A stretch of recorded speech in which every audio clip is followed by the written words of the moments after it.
Good evening. Welcome to the open hearing of the Community Preservation Committee of Northborough. This open meeting of the Community Preservation Committee is being conducted remotely, consistent with Governor Baker's executive order of June 16, 2021, an act relative to extending certain COVID-19 measures adopted during the state of emergency. All members of the Community Preservation Committee are allowed and encouraged to participate remotely. The order allows the Community Preservation Committee to meet entirely remotely so long as reasonable public access is afforded so that the public can follow along with the deliberations of the meeting. The public is encouraged to follow along using the posted agenda. Members of the public who wish to view the live stream in the meeting may do so by going to Northborough Remote Meetings on YouTube. Ensuring public access does not ensure public participation unless such participation is required by law. This meeting will feature the opportunity for public comment, as well as presentations by our applicants for the FY 2023 Community Preservation Funds. I would like to now confirm the presence of members on the committee, and I'll ask for you to reply when I call your name by acknowledging that you are here. That would be Peter Martin. Present. Leslie. Here. Andy Dowd. Present. Andy Clark. Present. Millie Milton. Present. And, Todd Helwig. Here, finally. And John Campbell is here. We have 7 of our members. That is a quorum. And we are prepared to continue. So I'm going to go over the agenda and our goals for tonight's meeting and the remainder of the public hearings. But before I do that, I just want to add one last time my accolades for Kathy Jubert, a retired town planner, who has been our guide on the Community Preservation Committee since its inception and its first meetings in 2005. This will be the first hearing for which she is not attending and guiding us as our staff liaison and advisor. And she will be missed in that role, but without her guidance early on, her knowledge, her experience of how things are done, we would have gone more crazy than we already are. So for that, we are blessed to have had her. I wish she was here tonight. I miss the snacks in her office because I'm hungry. But Kathy, if you're watching, thank you for being with us. And if not, Oh yeah, I'm sure she's watching. we'll be thinking of you. I'm sure she has nothing else to do.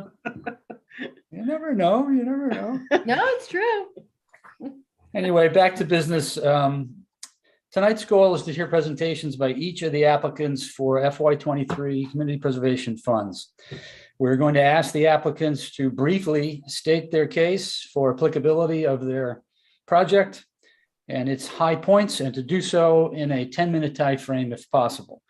Our goal for tonight is to go through all of the applicant presentations in that brief format, and then we will follow up in our next public hearing, currently scheduled for January 27, same time, Thursday, 7 p.m. And at that point, we'll continue deliberations on the applications. We may call back one or more of the applicants, and we may make our decisions and vote on those decisions at that time.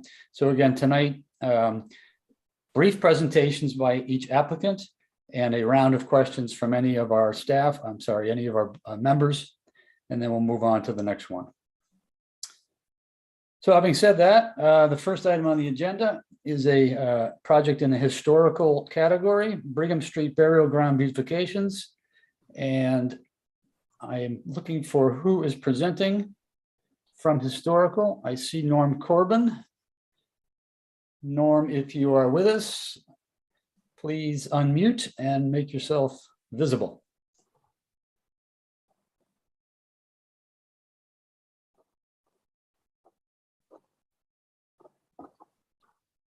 Do I have to let him in? Okay. Let's see. There we go. Sorry about that. I'm getting a little rusty. That's okay. That's all right. Got a lot of history to think about. All right. So the program we're reviewing right now has to do with the beautification of the Brigham Street Cemetery. I went back and looked up. We've had this on our to-do list for almost since 2014. So this is something that we've been anticipating for quite some time.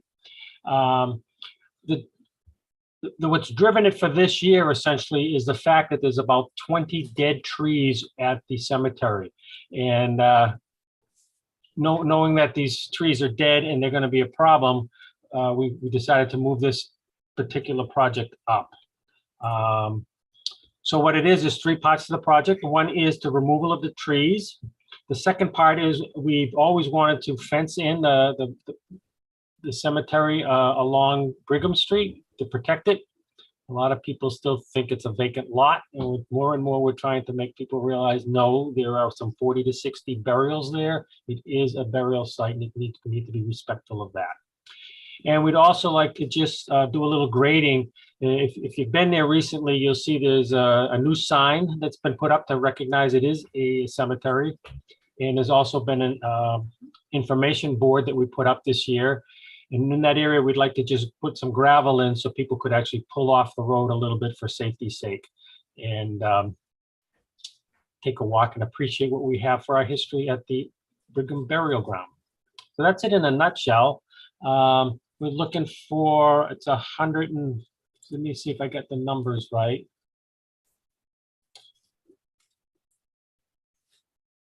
The funding level on that is $137,000. About half of that has to do with tree removal, and the other half has to do with the fencing we're putting up. And there should be a picture of the fencing somewhere. If I have to do a shared screen, I can try to do that. But we're looking at something that's comparable to what they've done at the Common in the center of town. It would be granite post, but instead of having wooden structures between the posts, it would be essentially a black heavy chain. So that's the plan. Do we have questions on the plan? I'll start, Norm, just by asking, how did you arrive at the budget? The budget was, I was hoping Scott would be here. Scott got the quotes for the tree removal and the fencing. It should be all itemized in the request that we put in. So it was all through Scott. It's kind of a Scott's joint here. project with DPW and ourselves. So Scott's online, so he might be able to answer that if you need specifics, John. Certainly, Norman. Mr. Chairman. So Norm talked to me a little bit about the scope of work that he was interested in. I reached out to 2 of our vendors. One is our tree contractor that's been on a contract with the town for a number of years to get a price for the tree work. The price for the tree work based on our FY22, which is in calendar 21, bid prices for the tree work was $35,200. And we've added to that approximately $10,000 as related to contingency expenses and likely cost of service increases. This contract was bid out in this time last year over the winter before we hit pretty substantial cost increases. We have a $10,000 contingency in the tree removal budget. So the cost for the tree removal is $45,000. The posts and the perimeter fence, so to speak, we got a price from 2 different vendors. We picked a price somewhat in the middle. The price range was $62,000 to $50,000. So we added a little bit of a contingency on that. That price was secured in August of this year. There's other options that can reduce the cost of the perimeter if we need to. But again, this is based on what Norm described, which is 8x8 concrete posts and black steel chain in between. I then included some costs for loam and seeding the areas where the stumps are ground out. And because of the cost of the project, we have to publicly procure it. So I would need to have a bid package put together and put out on the street for that. So that's how we got to the price. To put it in perspective, $40,000 for tree work To have a tree crew come out with a bucket truck, a log truck, and a chipper generally is about $10,000 a day. So the 40 grand is about 4 days of work, give or take. So that's how we arrived at the cost. Scott, you said concrete posts. I assume you meant granite? I meant granite, I'm sorry, granite Okay. posts. The ones we have around the perimeter of the town common are 10 by 10s. We originally started with that configuration. It was very expensive. It's a specialty size. So we dropped it down to 8 by 8. We're allowed to get wider spacing with the chain as opposed to the cedar rails like at the town common. So that again, reduced the cost. You say perimeter, it's actually not the whole perimeter. It's just the No. Brigham Street. It's the Side. whole frontage, and then we have 20-foot returns on each side, just to give it some clean ends and Oh, to okay. prevent people from kind of scooching around with their wheelbarrows and leaf buckets.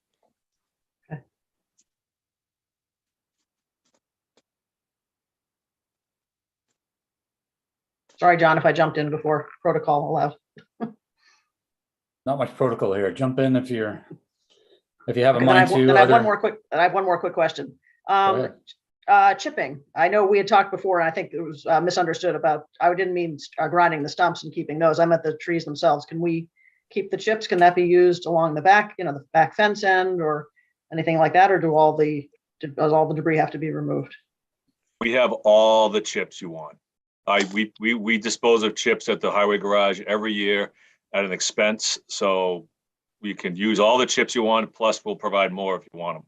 No, I meant, I was looking at it as a way to maybe save money on it, that we, instead of them taking them away, that they chip them and leave them on the site. Well, it doesn't save any money because the crew is doing the same thing. The chip body truck shows up with a chipper. The crew feeds the brush into the chipper and it either shoots into a box and leaves, or then the crew has to spread it out. So it probably would cost Okay. actually more money to spread Okay. the chips All right. around. Just curious. All right, thank you. Leslie, you just mentioned stump grinding. Is that in the estimate? Scott? Yes, it is. Yes, it is. We have, Makes sense. from the You want tree that to- contract, I walked the site with them. We have 5 days of a bucket truck, 5 days of a log truck, with 5 days of a chipper, and 2 days of stump grinding. So the stump grinder will come in afterwards.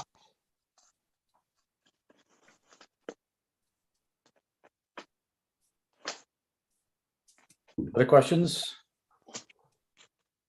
So I guess, Norm, it sounds to me like the net effect of this is to protect the cemetery from the potentially falling trees and to make the cemetery more visible by virtue of the fencing. Is that really what's going on here?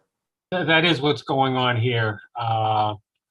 We're trying to make it so when people drive by, really, so they don't think of it as being an empty lot, which is still a common thought of the burial ground.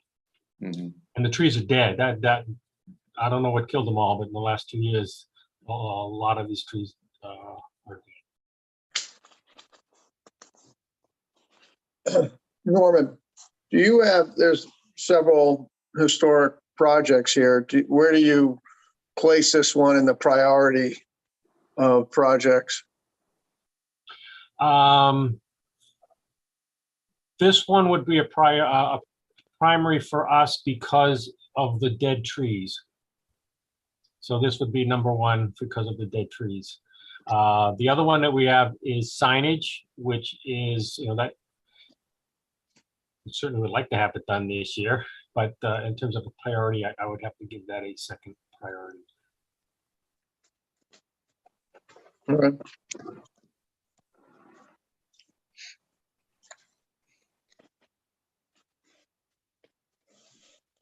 Other questions on the Brigham Street burial ground beautification?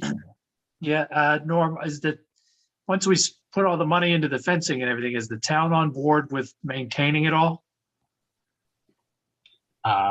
Scott? Yes, we currently maintain the property. This will actually ease the maintenance of it quite a bit. We can get out there with a more conventional lawnmower. Right now, the terrain is somewhere between what a brush hog needs and what a conventional mower needs, with the the undulations, the roots, it's a very challenging area to maintain. Another note is probably every 3 or 4 years, I hand deliver to the neighborhood letters to everyone reminding them that this is a burial ground and you are not to be dumping yard waste there. And I don't do that because I like to. I do that because it needs to be done. Thank you. Just one more from me, Scott. The tree cutting, does the town not do some of its own tree removal with your own equipment? Is We that a do. possibility? We do. We remove approximately 65 trees a year from the roadside.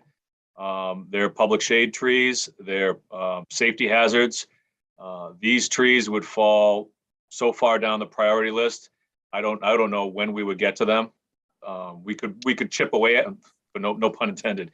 We could chip away at it over the next 5 or 6 years and start getting them down. It would take quite some time.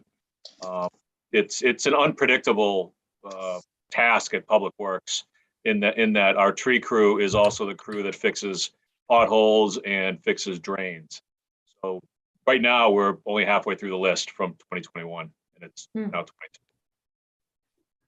Understandable. Anyone else on this project? Hearing none. Thank you, Norm, for that presentation. The next agenda item is also an historic project that you actually mentioned a minute ago, the Howard Street Cemetery signage for Kaiser section. Tell us why you want that. Very good. So how many people know the term the Kaiser section of the Howard Street Cemetery? That's what I thought. That is actually the active part of the cemetery. It's just beyond Howard Brook. It's where all the new burials are being done. Certainly it's not a commonly named it's not a commonly used term for that part of the cemetery. But if you can access it from two sides, you can access it from the Howard Street side and you can access it from the Whitney Street side. Both sides have stone pillars at the entryway, but there is no signage.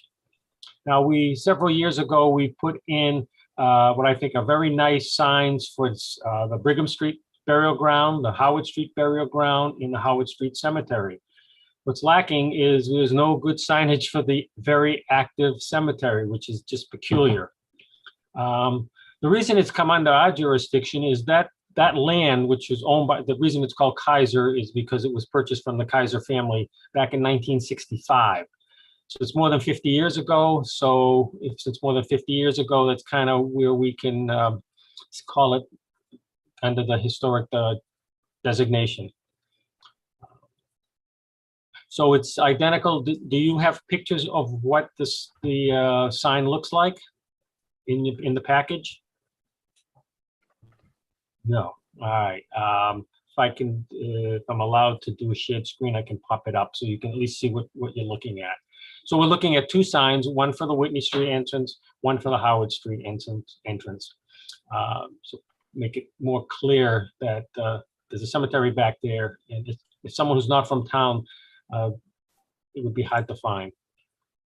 So do you want me to try to find the picture? You can see what we're looking at. If you have it there on your computer, ready to pop up, feel free, but don't go to a lot of trouble. If I did this right, can you see it? Yes. All right.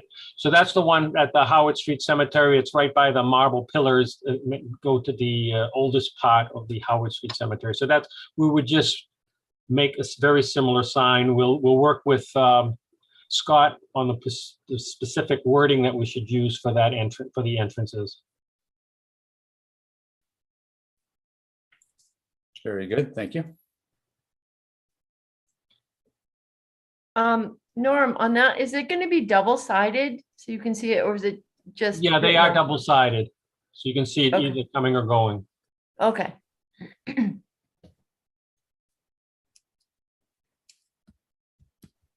Other questions for Norm? So again, this sounds like just a not just, but primarily a visibility project, right? Or there's no extra historical information being conveyed other than the identity of the space as a cemetery and its date. Correct. It's really to identify a cemetery and its date, so that instead of saying founded 1749, it probably will say 1965, if my memory is correct. Mhm. So if this is part of the active cemetery, why not just have this paid for out of like normal user fees? That I don't know. I mean, if Scott, it's is that visibility for a thing that people are using that's not especially historic. What user fees, Todd? Well, if it's active, I assume, I don't know that much about how cemeteries work, but you must We be charge paying admission something to to the go there. cemetery now? I don't think anybody can just go, can they? Yeah. I don't think you charge admission to a cemetery. Don't We, you buy a plot? You do buy a lot usually. Yeah, I would think that this is part of either maintenance or capital of a current asset, not necessarily of a preservation of a historic asset. Well, I'll disagree with that because, as I mentioned earlier, anything that's older than 50 years old can come under historic designation. So it does fit a historic criteria. You're asking good questions, but I just want to make sure that was clear. That's fair. This is older than 50 years. Yeah, it's the land was purchased in 1965, but I don't think the burials started there. They were a little after we moved into town, so the burials may not have started there till the late 80s. We moved so in is it- 84, so the late 80s, yeah. So is it fair to say it's been active for less than 40 years? Yeah, you could. Very well.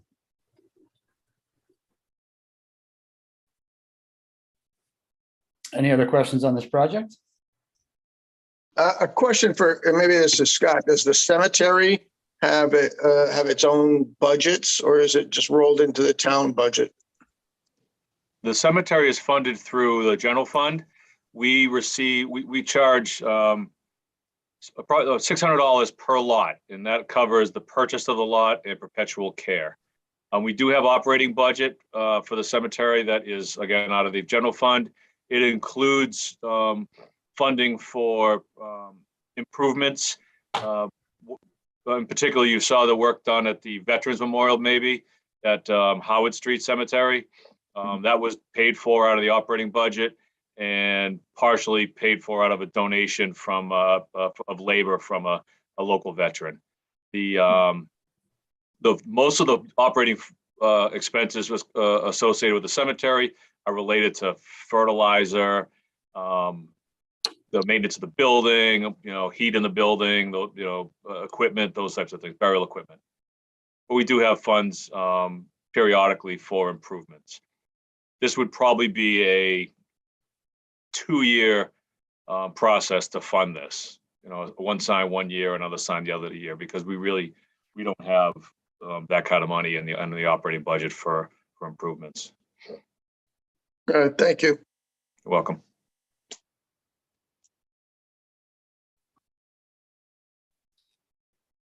Okay, Norm, appreciate your presentation on that. Sounds like we've covered it.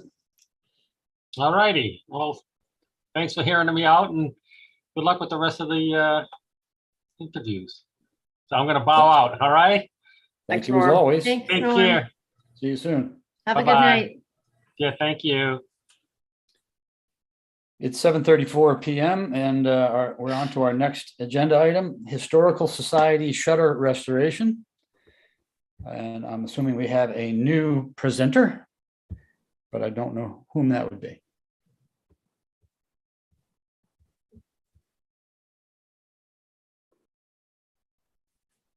Someone has raised a hand.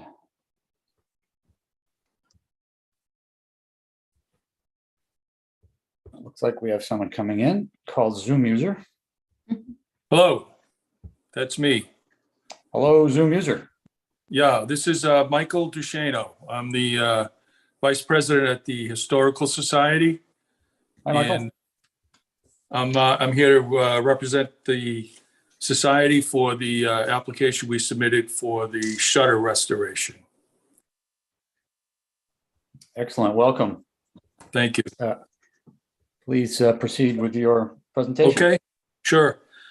So our application is for restoration of the shutters that at one point were on the side of the Historical Society building.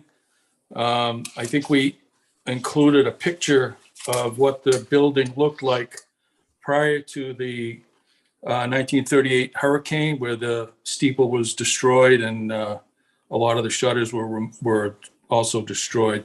So this would be I would say it's the completion of the exterior restoration of the building. We did the painting last year with CPC funds. It worked out quite well. And we're looking to add the shutters as part of improving the historical restoration of the building. I think the location of that building right on Main Street, right at the corner of School Street, gives it, once with the shutters are there, will help with the architectural appeal of that section of the town. So we're looking to pursue that with this grant. We've looked at 8 different vendors, or contacted 8 different vendors, and the one we've selected is the New England Shutter Mills, and they're I think we've all been fairly impressed with their capabilities. They design, manufacture, paint, install these shutters, including the hardware. The person who we met with on site was very knowledgeable. I think all of the people that were there were fairly impressed with his breadth of understanding of shutters and all that entails. He's also offering us a 20-year guarantee on the shutters themselves and a 10-year guarantee on the paint. So, we hope this project is approved so we can move forward on that. Thank you. Any questions? I'll start with one. Sure. Are you replacing the original shutters? Yes, the original shutters that was left, there was only some of the shutters in the front of the building. I think I included some pictures of the shutters that were removed. They were quite damaged. And the cost to take those apart and restore them, and they were made out of pine. I forgot to mention that the material that the shutters would be constructed of from New England Shutter Mills will be cedar, which is a much better rot and weather resistant material. So the shutters that were there were only, I think 6 of them were left, and they were in pretty much disrepair. The vendor who we were talking with, the New England Shutter Mills person, said it would cost more to replace them, to take them apart and fix them. So the consensus was to simply replace them all. Many of them aren't even there anymore. So it's essentially replacing the 6 that were damaged in the front, and then replace the ones that were there at one point on the sides and the rear. How many total? I believe the count was 55 total. No. How many quantity of shutters? Yeah, I think it was close to 50 or 55 shutters, 50 or 55 shutters. something like that. I don't have the quote directly in front of me, but in that vicinity. And did the original building have this many shutters? Yeah, we're looking- in its historical origination. Yeah, as I mentioned, the the best picture we have that shows the building with the shutters is included in the packet. And all of the windows on the side, both sides, the front and the rear, all had shutters. These would be custom shutters. If you look at the picture, the ones at the bottom are two shutters kind of fused together. The ones at the top are shutters on either side, and they extend up because the windows are elongated. So all of those, shutters count as like the ones at the bottom would be 2 times the 3 windows, and that would be 6 right on the bottom there. Do you have that picture available to display? I can't do that. No, I don't, but I included them in the packet that I sent you. Electronically, it should be there. I actually forwarded the electronic version of this to the committee and Kathy Gilbert. Yes, I understand. Just if you had it available. For the Yeah, I don't have public that. hearing presentation. Yeah, I don't have that capability in my Zoom world here. Okay, no problem. Sorry. Other questions by committee members for Michael? Michael, has there been any effort made to make sure that the replacement shutters are historically or architecturally appropriate to the building? Yeah, we had quite a bit of discussion with the contractor. And I think I've included also in the packet some information that he provided us that discusses his experience and understanding on architectural shutters. As I mentioned, each of these shutters would have to be custom made. He described in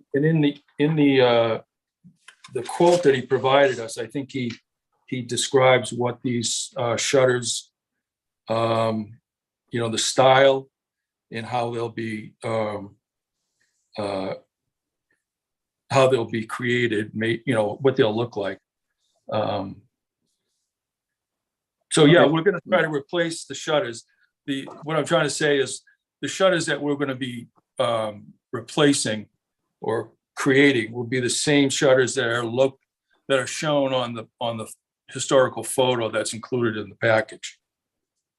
Okay, good. Thank you. To the extent possible. I mean, unfortunately, at this point, we've got a fire standpipe and some of this obstructions will have to be, we'll have to work around those.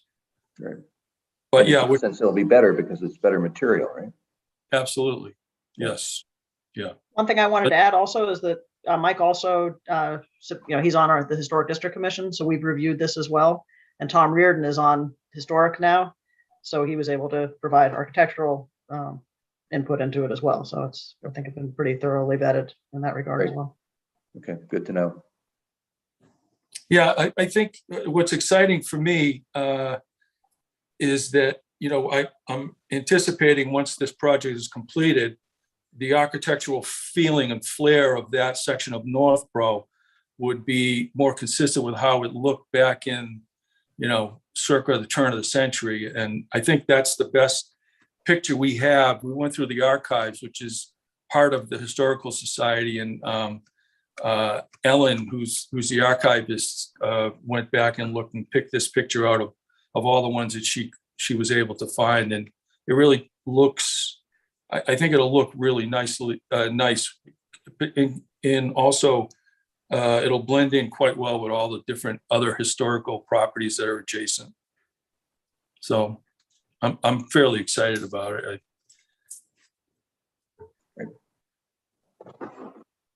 So are these, sorry if you answered this, Michael, but are these, is the installation itself guaranteed for any period of time, or the workmanship? Because they can be a lot of care, and I just don't know if that's something for maintenance. Is that something that's included in this?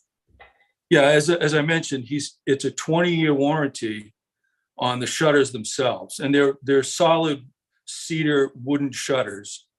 And the painting, they'll be painted, they'll be primed with an oil-based primer and then painted with a semi-gloss latex paint. And so the combination of the, cedar, which is a rot-resistant wood, combined with the paint, we're looking to, have these shutters around for at least another 20 years or so or longer. Mhm. And the maintenance wise, it goes, it's a painted surface. So as time goes on, obviously the paint will begin to wear away, and how Right. long it'll take before it needs another paint job. I mean, my guess would be somewhere in the neighborhood of about 5 to 10 years. It'll be, the fact that it's oil-based primer with a latex paint and it's rot-resistant wood, to me, I think it's going to be closer to the 10 years, but time will tell. But yeah, there will be some maintenance.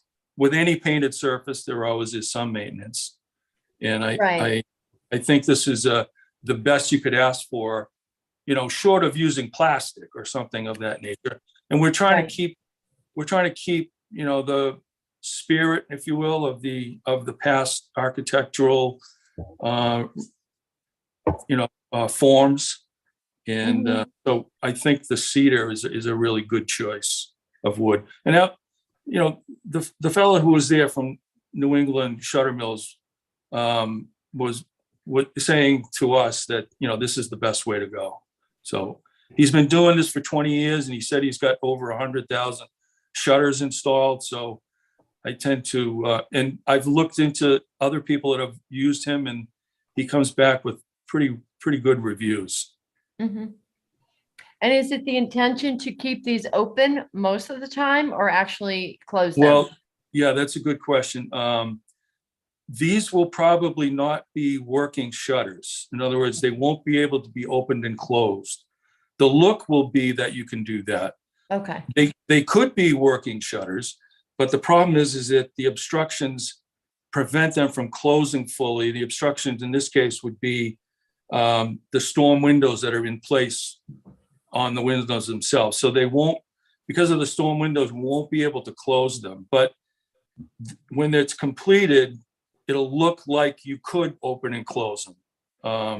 But the storm windows are there, and the storm windows provides another valuable avenue for, insulation of the building that we don't want to lose, obviously. Right. Right.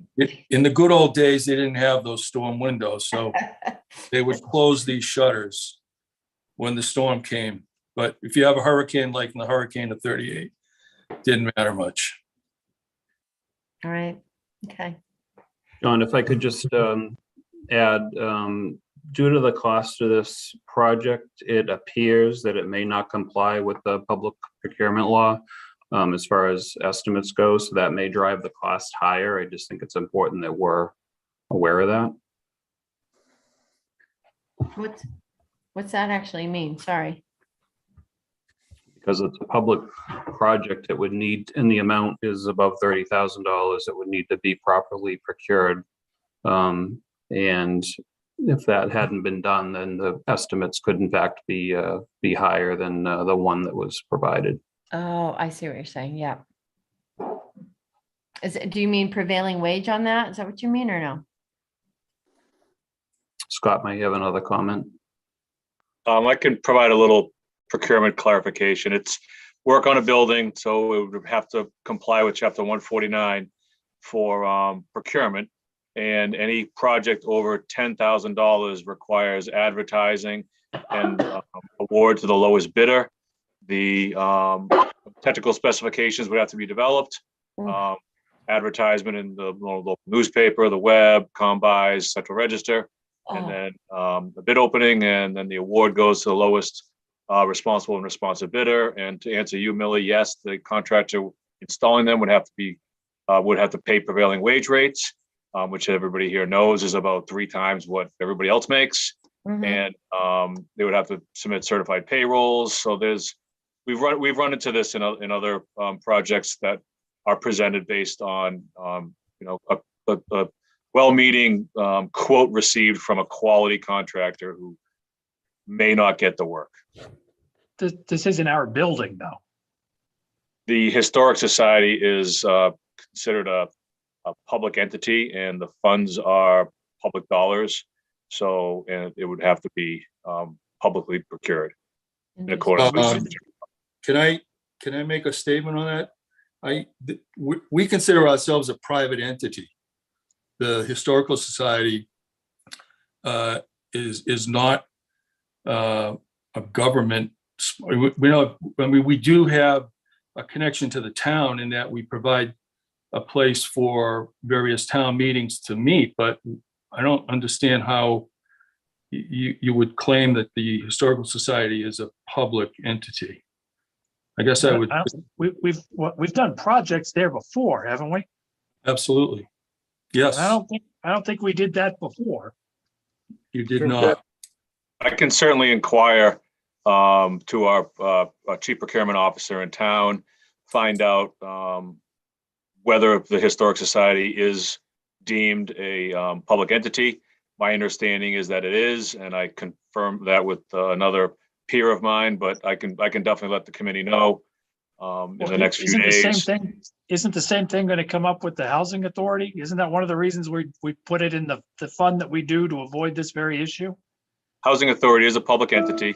They must comply with public procurement law. I mean, the corporation. Oh, I don't know. I'm not, I know what you're talking about. I just don't know why the housing corporation would be treated, would be able to avoid this, and the Historical Society, which seems more remote to me, wouldn't. But you've said you're going to look at it, but that's my thoughts. We've never considered ourselves a public entity at all. I mean, we've been a private organization since our founding, as far as I know. And As long as the public hearing remains open, Mr. Chairman, I can certainly gather that information and get it over to you, so that when your deliberations and further considerations on January 27th are done, you'll have the information available. So if I might add a question, Scott, assuming that it is, that you do come back and it is considered a public entity, are you saying we would then have to prepare specifications, bid this out, get 3 bids and go through the whole procurement process and, advertise it in the Dodge report and all that kind of stuff? Yes, yes, I am. Yes. What I've done for projects like this, of this size, is, I work with a vendor that I know and I trust for their expertise. They help develop a technical specification. We sanitize it to make sure it complies with public procurement, meaning it's not sole sourced. And then, the town or yourself goes through the procurement process. How is the cost borne? Do we bear that cost, or is that a cost that the town bears? That's usually part of the application. So for example, the burial ground fencing we were just talking about, I don't know if you were listening to that one. Yeah, I was, yes. That project, the cost is $137,500. Of that, $15,000 is associated with the procurement piece. Okay, well, we don't have, I can tell you, since I prepared this, I know we don't have anywhere near that amount of money associated with doing what you're asking us to do. If we have to do it, hopefully we don't, but if we do. I'll find out, and I can work with you, Michael, Okay. if it is needed to come up with what a reasonable additional cost to add to the 55K. Okay, the so next meeting. assuming that it is added, would I have to revise this application, or does that cast this adrift for another year? Michael, I think that you may need to revise the app. I would advise you to take the time between now and January 27 to consult with Scott. Okay, Or others too on the Historic Commission. I and certainly will. others of your members. See if you can get to the bottom of whether that applies or not. Yeah, Todd's points are valid, but so, make that additional preparation and then resubmit those notes to the town via email or a revised app if you see that that's appropriate, and then be prepared to come back on the 27th. Can do. We appreciate that. We're trying to keep the presentations brief, so Understood. I'm going to recommend that we move forward since we have this open question, if that's okay. Sure. Thank you. Thank you for your time. Thank you, Thank you. Mike. Yep, thanks, Millie. And committee members also, thank you. Yes, sir. Okay, we're moving on to the next agenda item, which it is now 7:55 PM. We're moving on to Assabet Park fencing, which I presume is a rec project. And whom do we have presenting? Is it you, Scott? Ally Lane and I are going to tag team on this. She'll give you the presentation, and I can fill in any of the technical needs if she's available. Oh, she's coming in now.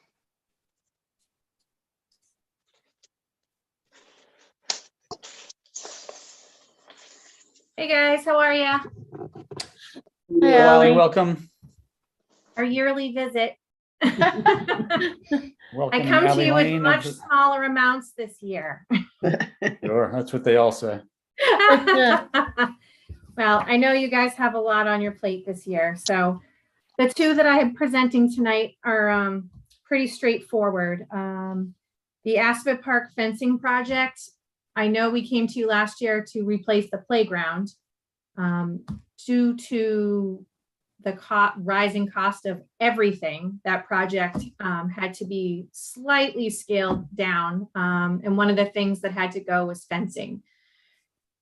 Scott and I both talked about this for a long time, and we felt it was really important to replace the fence that is on the stone wall that goes straight down 135. It's kind of what everybody sees when they drive by. It's kind of the showpiece for the park, and it is extremely old. It looks awful. I've actually been complaining about it for the 20 years that I've been here. And we just felt that, this was a good opportunity to bring forward this project and hopefully get that replaced so that when the playground is finished in the spring, summertime, we could fix that fence up as well. So to expand on Ally's description quickly, the project estimate was put together in September of 2019 for this committee. We went forward with the work. You can see it's progressing well. During the bidding season, which occurred in July of this year, everybody's aware that the cost escalations were peaking out at that point. We had to cut several pieces out of the project. They can still be added in the future. We've accommodated it in the design, but we cut out a second shade structure. We cut out almost all of the plantings. We reduced the size of the primary shade structure that's located between the splash pad and the playground. And we eliminated a picnic area. And we also eliminated replacement of that fence. So there will be new fencing at the playground, around the playground surround, 4-foot black chain link fence. But unfortunately, we had to pull the replacement of the fence on the stone wall just due to cost escalations that we've seen this calendar year. We did get a price from the current contractor, who we have under contract for the work. The total cost for the fence is $16,700. The request is for $20,000. In the event some of the posts are found to be deteriorated when they're cleaned and prepped, we did everything we could to get this cost as low as possible. The bent posts will be replaced. The remaining posts that are still in good shape will be sandblasted and painted. We wanted to have some contingency funds in the event some of those fence posts are found to be in poor condition, need to be replaced. The current project contingency is $2,150. That's what's remaining in the appropriation to finish the construction. Members, questions? So is it appropriate to think about this project as simply a continuation of the playground renovation project? That's a good way to describe it, Peter. Yes. Just extended time and extended cost due to the economic conditions you're experiencing. That's exactly right. Yeah. So this was not included in the original request for the playground renovations. It was, it Okay. was, as was the picnic area, 2 shade structures, and Okay, plantings, but we had to remove a lot of that stuff. What we did is we put a lot of it in as bid alternates. So the base bid was what the bare bones is needed to make the playground usable and compliant. And then we have alternates, bid Mhm. alternate 1, replace the fencing, bid alternate 2, put in the second shade structure. We were not able to exercise any of the bid alternates because of the cost escalations on the base bid. right, but this was not on the base bid, I'm That's asking. correct. That's Okay. correct. Okay, Is the point of this fencing strictly to keep stuff from flying into the street? Or is that, That's why the fence is there. Yes. Why are we replacing it? Aesthetics. The fence is there, functions. It's ugly, but it certainly serves the purpose of stopping, kids from launching things from the playground into South Street. I just follow on to Millie's question about the base bid, just to clarify. So the project that we approved, though, through the CPC that was approved was the fence part of that project that we approved. My understanding is that is yes? Yes, correct. Okay, there we go. All right, thank you. Mhm. And just to further follow up on that is, you've decided that with respect to additional work that could now be done with additional funding at the playground, the fencing is the most important thing to do as opposed to, as you say, the second shade area or the picnic area. Yes, we have picnic tables in the splash pad area, so that serves as a picnicking facility there, amenity there. We have one shade structure, albeit smaller, so that serves that amenity need. So yes, that the choice was to, like Ally described it, that's what everybody sees when you drive by, and it's an eyesore, unfortunately. I don't know, building on Peter's point, if you got 20,000 to spend. Right. Isn't it more important to enhance what's in the park for the people that are using it? Well, what we're building now is pretty awesome. If you look at, the structure that we gave you, almost everything on there is being built, taking away the 1 shade structure. I forget what else you said, Scott. I forget what else we had to take away. Picnic But area. yeah, the primary playground and all the stuff that the kids are going to play on is all there. And as Scott said, we do have seating, we do have a shade structure. Aesthetically, we just felt that the look of the area was important. Very well. Any Are other? you replacing it with the similar look or just newer, or is there any pictures of something you have in mind? It's 3-foot black chain link fence Okay, with knurled tops and painted black posts. okay, It's the same fence that it's going to match what is elsewhere in the playground. Yeah. yeah, okay.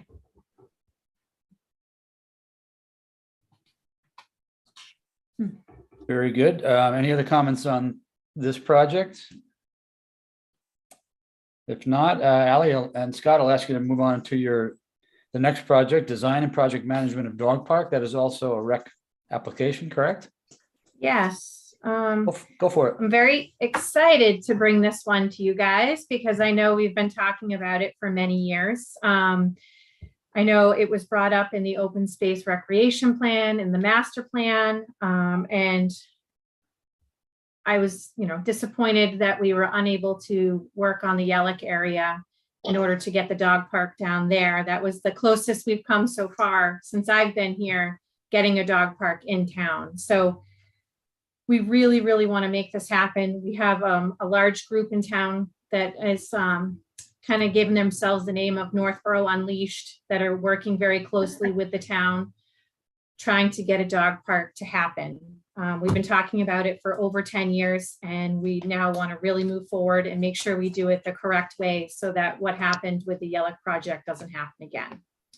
So what we're bringing forth to you guys today is to hire a landscape architect to do an analysis on different sites that we have come up with in town.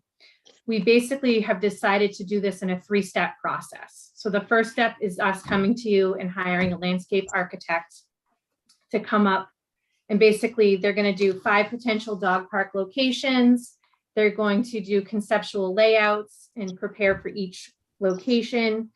We would engage the community in which ones we think would be the best. They would come up with a land survey and be completed for select site following the preliminary design and cost estimates. Step 2 is once we decide which piece of property we want to use, we would have to come to you and ask to either purchase the land if we don't already own it, and go through that process. And then step 3 would be actually building it, which we do have alternate sources that we will hopefully be able to use, Stanton Foundation grants and things like that. Did you have anything to add, Scott? No, you summed it up well. I'd like to add a little bit about the Stanton Foundation grant. They award maximum of $250,000 for dog parks. It's a competitive grant program. A lot of our neighboring communities have taken advantage of that program. Auburn recently completed a dog park funded through the Stanton Foundation. The town of Millbrae did. Town of Framingham was just awarded funds for it. The way they typically work is the municipality finds the location and determines that it's a viable location, and then they pay up to $25,000 for final design at 90% reimbursement, and then they'll pay up to $225,000 for construction to a maximum of 90% reimbursement. So as one of the biggest challenges that we all know of when the dog park is siting it. Everybody wants one, except nobody wants one in their backyard. So the right way to do it is with a fully vetted public engagement process, so we don't spend money on the wrong parcel that doesn't see any fruition of the project.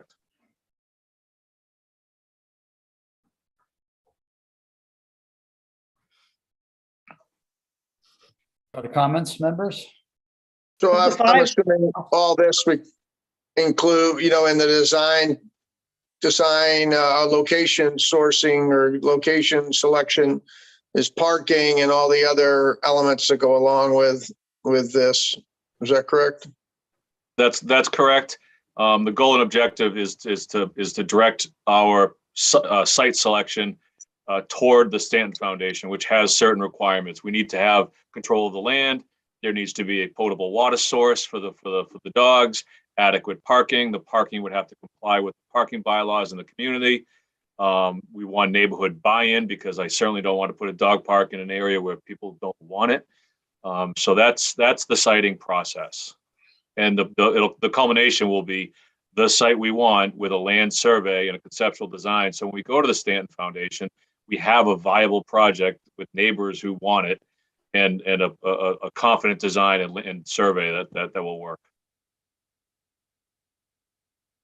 So do you have any properties in mind? Because it could take a while to find 5 potential locations. We have a few. We worked with Northborough Unleashed on looking at different parcels in town, some local, some municipally owned, some not municipally owned. There are a handful that we've looked at. They brought a few to my attention that I indicated, aren't viable just due to their proximity to water supply sources or neighborhoods. One of the considerations when you site a dog park is elevation. Even if it's an isolated location, if it's at a high plateau, the sound is going to travel far. If it's in a valley, it won't travel very far. If there's a lot of vegetation, it won't travel far. So there's a lot of siting associated with it to try to mitigate the impacts. Weren't there 4 or so properties that were evaluated a year or 2 ago? Yeah, we looked at the lower portion at the senior center. Mhm. We've looked at a piece of land the town owns over on Boundary Street. We Yeah. looked at a piece of land that the water department owns over kind of across the street from the golf course. that is not part of the watershed, not part of the wellhead protection zone for the Brigham Street well. And we've looked at a couple privately owned parcels. So we've looked, and they're all potentially viable, but they need to be vetted. Was that a list of your 5 candidates just That's now? a list of properties that I'm aware of. There's going to be it was literally me in a room with a GIS on the computer and Northborough Unleashed clicking around at parcels that look like they work with topography on. I thought there Could were be vetted a properties that little more were, than that. oh, I'm sorry.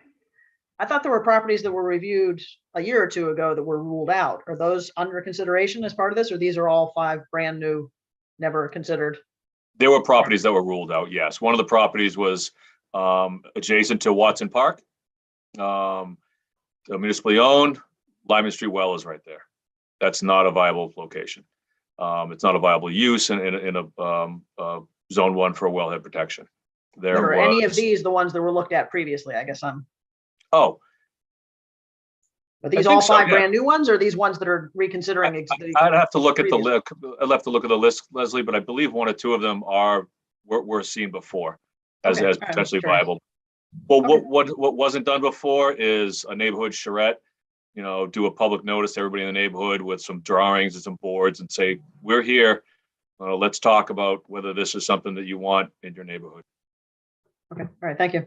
So how long might it possibly take to find the 5 potential locations for them to do an analysis on? I would estimate this to be probably a 6 to 9 month process. I would Okay. go backwards from the Stanton Foundation grant application timeline and work my way backwards from there. If their grants are due in September every year and this is awarded in July, well, that turned into a 15-month project right away. Mhm. If theirs are due, at another month, then it's a different story.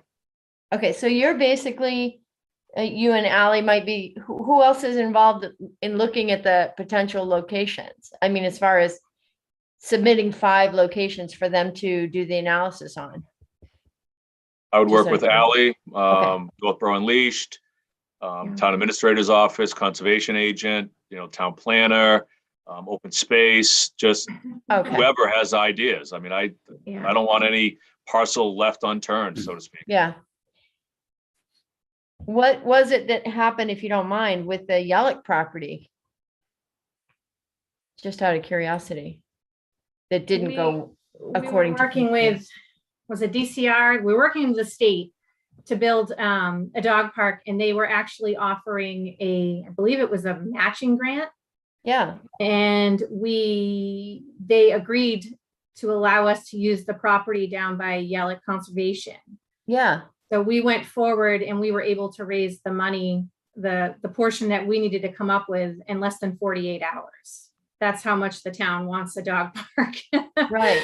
And it was reviewed again through the state and determined that it wasn't in an appropriate location. So it Okay. was denied.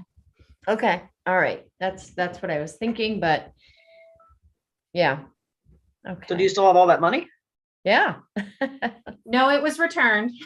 Oh, okay, all right, but the funding sources are probably, hopefully still as enthusiastic. Yes. Okay. I'm not concerned about raising money and, if there's what's needed. The people really want it. My main concern is the location because, Yeah. 80% of the people want it and 100% don't want it near their house. So it makes it very tricky to come up with this. That's why we've been doing this for over 10 years. We can't, we could come up with a parcel and say, this is big enough for a dog park, but it's too close to people's homes or, whatever, it's too close to water. It's too, there's all these different issues that we have to go through, and people are getting frustrated because they think we're not moving on this fast enough, but there's just such a large process to this program to get the dog park into town Mm. that it's not just finding a piece of land and having it built. Unfortunately, it's a project that a lot of people don't want anywhere near their properties. So it becomes a very tricky situation. Well, Well, Ally and Scott, we need to sum up your presentation here pretty quickly, but I want to say that I think I'm echoing what I hear members saying, and I think I'm a little curious about too, and forgive me because I haven't been part of the process of looking for the dog park, but if you've been at it for this long and you knew where some sites failed, I'm surprised you haven't narrowed it to maybe one or two. Is the process going to end up with, disagreement on the right site? And is it too much citizen input? Too many choices, so to speak? It just seems like, I confess, I thought you were closer to knowing which of your sites is likely to be the one that fit. Then it sounds like we got maybe 5 sites and we need outside money for the plans, which will be pretty, but maybe not any better recognition for which of those 5 is likely to be suitable and be acceptable to the town. You see what I'm saying? The process for the funding we're requesting is not to hire a landscape architect to do 5 conceptual designs and have us sort of pick one from bouncing around neighborhoods. It's to have the landscape architect work with us to identify which of the 10 parcels we think are viable, which ones are actually viable when it comes to potable water and parking and wetlands and the size and amenities needed to accommodate a Stanton Foundation grant, and then to engage the public in the area if that is a usable parcel and the neighborhood wants it, and then advance that one parcel with a land survey to a preliminary design level, at which point we could seek funding to the Stanton Foundation. So that's the process, not to develop 5 pretty dog park pictures for 5 parcels and then try to figure out which one. I want to vet the parcels first. Will these work for a dog park, Mr. Dog Park expert? Yes, they will. Okay, let's go into the neighborhoods and talk to them. Let's see if it's a viable solution here, and then find the one that makes everybody happy and move forward with that one. That's how I envision this going forward. Okay, thank you. Yeah, for the John, summary. I think for stage 2, we were going to come to you with a location that we think is the #1 most viable location. So we're not going to be coming back to you saying, oh, here's the 5 choices, what should we do? This stage 1 is going to be just narrowing it down to what is the best location that we can have in town. Understand. Thank you. We'll, I think, it sounds like we're going to need more discussion on this, and we're planning to take it up at the next session. Okay. Appreciate your time preparing it, though. We're going to move on to our next. Thank you, Ally. It's 8:18. We're going to move on to our next set of presentations. And next up is design of ADA accessible trail at the senior center. This is being sponsored by the Trails Committee in association with the Open Space Committee. And it looks like we have Brian Belfer of the Trails Committee and Open Space Committee, and Mia, our conservation agent at the moment, ready to help us. Hi, guys. Good evening. Good evening. I'm going to give you the floor. Tell us about this trail at Senior Center. Sure. The background of the trail is that we're looking to create the first ever ADA accessible walking woods trail in the town. The parcel over at the Senior Center is all town-owned land. The bulk of it is fairly level, and it seems like the right place to put this trail in. It seems so right that the committee has already laid in a walking trail there just by doing trail work, basic trail work and trail clearing to establish a more accessible type path already. And so this application is to fund the design of a actual fully paved, fully ADA compliant trail. Excellent. Do you possibly have a map of the proposed trail? I do. Let me figure out how to share it.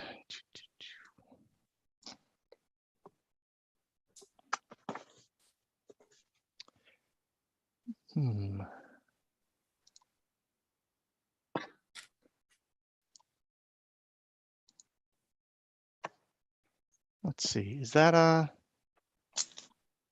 That Yes, showing, can- yeah, is that visible? Yep, can you rotate to landscape? Yep. 1 second. Awesome. Great. So Would we you mind have, describing what we're looking at? Sure thing. So we have the senior center, the structure shown as the senior center right here. We've got the senior center parking lot, and this is Barefoot Road vertically on the right side of the map. This trail would extend around the existing 2 ponds. It would run up adjacent to the railroad tracks, not right next to the tracks, but nominally parallel to the tracks. Would head off to intersect with an existing trail that's already at Edmund Hill. It would then come back down towards the senior center, past where the old shooting range was and a couple other old usage spots in the woods out there. It would then loop back around the perimeter of the parking lot. So there'd be a point of entry onto it in at least 2 spots off of the right off the senior center parking lot.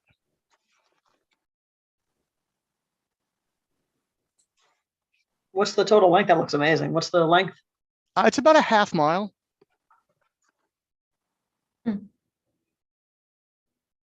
And I don't know if it's set on it. I didn't quite understand. Is it going to be, what's it constructed of? It would be paved. It is paved. Oh, okay, Yes. that makes sense. It would be paved and it would be graded such to meet ADA requirements. So it would part of the in the planning process would be to hire the landscape architect who would advise on where we need to do grade transitions and where we need to possibly alter our nominally proposed path to actually suit the terrain. And what is the maintenance on something like that? Trails committee would do things like brush removal, clearing down trees, all the things we would do on a normal trail. And then I believe we would partner with the DPW on pavement maintenance as far as keeping it clear and in good shape. Scott could maybe speak to that if that's true or not true. That is correct, Brian. This project has been submitted previously for funding. Unfortunately, it was not awarded. We sought grant funding elsewhere for this. You may be aware that the Mass DOT has a shared winter streets and spaces program that they initiated when the pandemic started to try to get people outside to be more active. We submitted this under their application and unfortunately was not funded. The Trails Committee worked hard with us and the Friends and the Conservation Agent, as well as Recreation, and trying to in developing this design you see before you. Mm-hmm.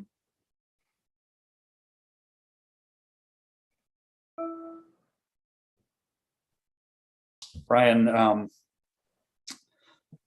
would this be, would you be prohibiting bicycles on this? Or is, That is an interesting question. I hadn't considered that. I don't have an answer to that, whether it would exclude bicycles or not. I don't think so. I would actually imagine that it would be accessible to bicycles and most likely to things like motorized wheelchairs, but I hadn't really addressed that point.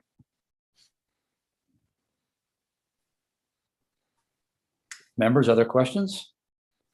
Brian, can you talk about the native meadow planting piece of this, and how is that frankly a CPC funding project? Well, you've caught me a little bit. I'm actually not super familiar with the meadow planting aspect of this. Well, as far as whether meadow plantings, yeah. I'm sorry, what? Can you repeat the question? No, and it may be just a vanishingly small part of this. Peter, I may be able to. The last item on the budget. Is it literally $12 or is it $12,000? This is Mia Constantine. It is 12 packet of seeds. It's a good seed on dry roots or in love. If you're familiar with the seniors, are back here toward the rear. The parking lot is a grass bar using it with a fish name. There's that area and the trail kind of pulls out here. Mia, we can't understand you. I can't understand what you're saying. Sorry. Can you switch to another type of mic, Mia? Is there some interference? Really, go grab one.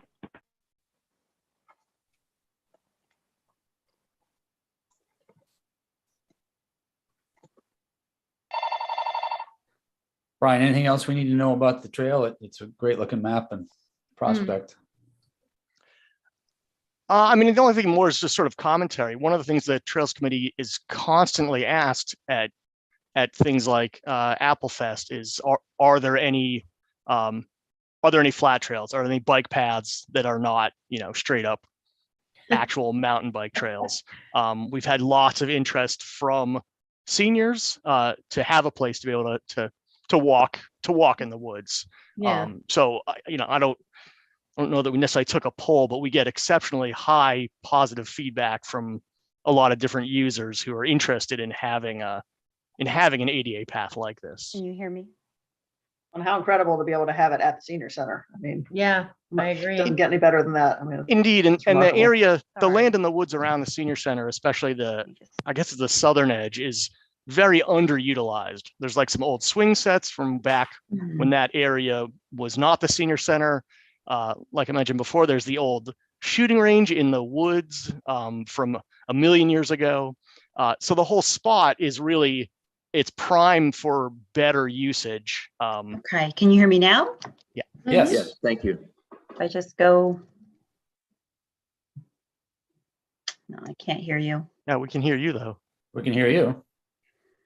Can't hear us back? You can hear me? Brian says Yes, you can hear we me. can. yeah, we could I hear you can't hear before. you. It was just So you I'll were so just- I'll talk garbled. about the seed and then I'll just work on my audio after I mute. So back at the rear of the parking lot, can you hear me? Yeah, Yep. there is a grassed area. The trail gets a little close to that and it's a little boring to walk. So the contractor would just till it up and add, it's just a packet of seed that would need to be watered. And it would allow for a more naturalized area. And it doesn't have to be included as part of the project. It's just a part of the overall design that the landscape architect included. Thank you. So, It is $12, not 12,000. $12 a seat, it sounds like. so the project funding request is for the design services. The expectation is that we would seek construction funding through other grant alternatives that are out there. Maybe hit Mass DOT again. AARP has a grant program, the Park Grant Program. There's several grant programs out there that would be eligible under. Excellent.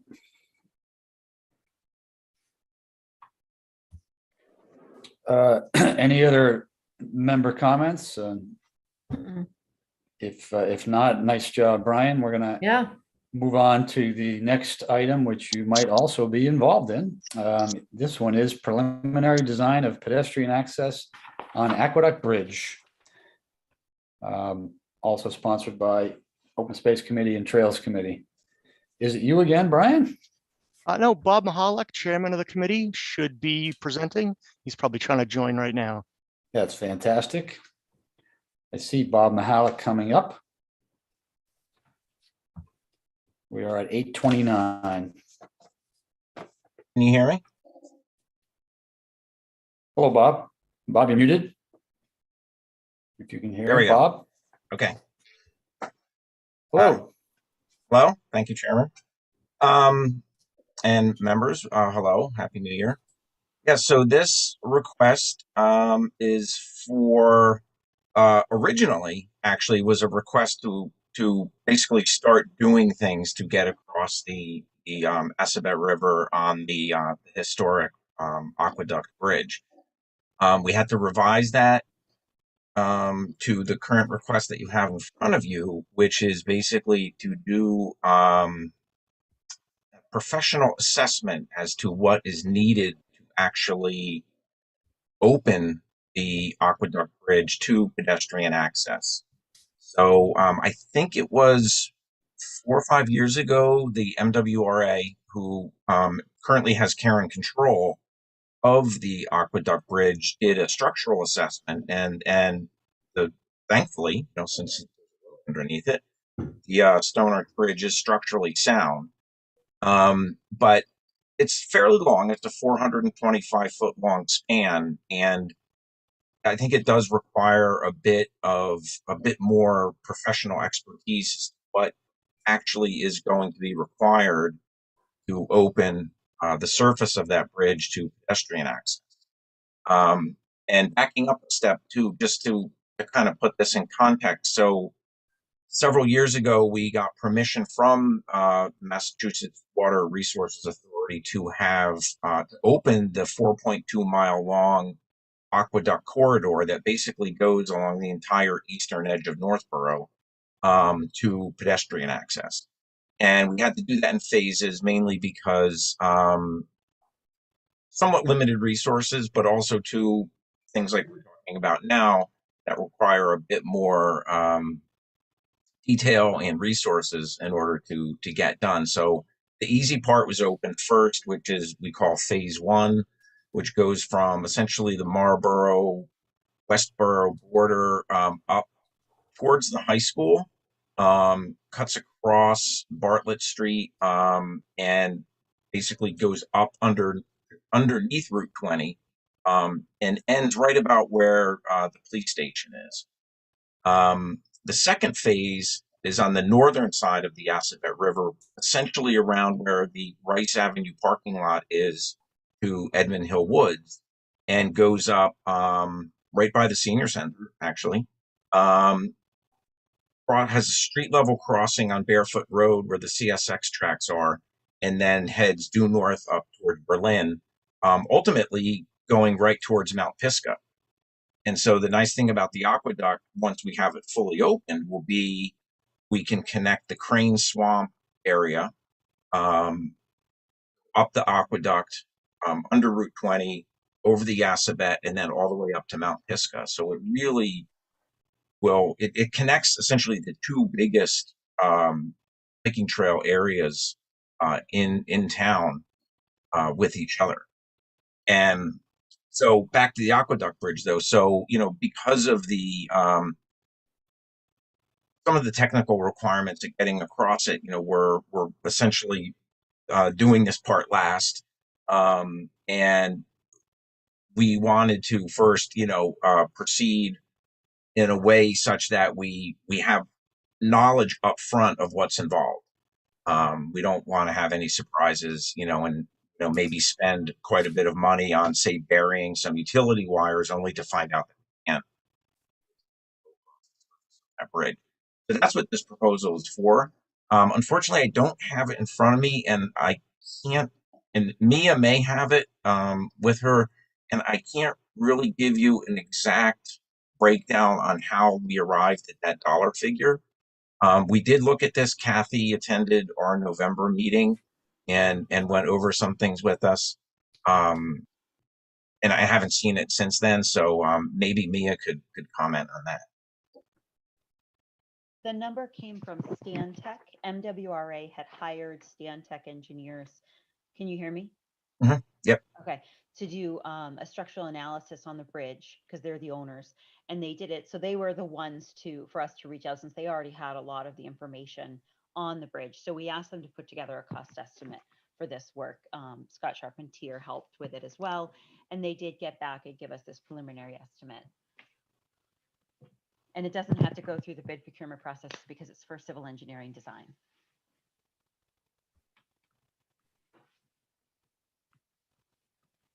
I had a question about the number. The letter from Stantec suggests that the $133,000 number is based on the conservative assumption that the beams are inadequate to support the anticipated loads.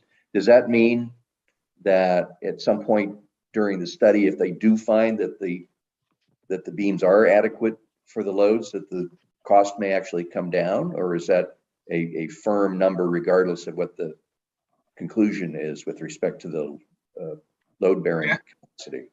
Stantec's contract is time and materials not to exceed. So it's when you develop those types of contracts as a consultant, you hopefully foresee all the possible pitfalls, include them in there, so the number is big, and generally all the pitfalls don't come to fruition, so you come in low. That's the goal, and that's what our hope is. We have no desire to utilize funds that aren't needed, and Stantec certainly doesn't want to do that either. It has been a few years since they did their non-destructive evaluation of the capacity for the culvert and for the aqueduct. So there may have been additional deterioration, and hopefully they don't need to do any substantial destructive analysis. Just to be So clear, could we Scott, actually vote an up to number for this?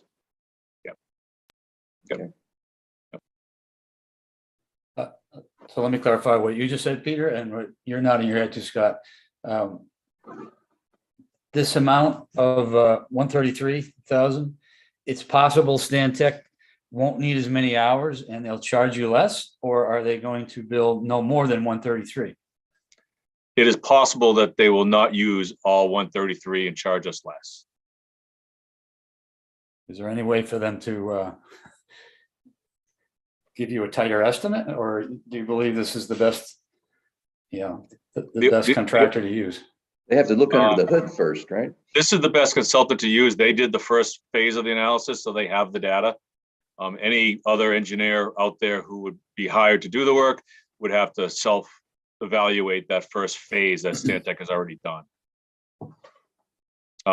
So this is a common practice for engineering firms. We work with several other acronym firms out there, and probably 90% of my contracts are written this way. This way, we don't have to go back to the funding source to request additional funds under a change order, because I expected everything to go great and something did not. Okay, understood from me anyway. Any other member comments, questions? How does this deal with I understand one of the long difficult problems was the National Grid lines were too close to the footpath, and how is that going to be dealt with?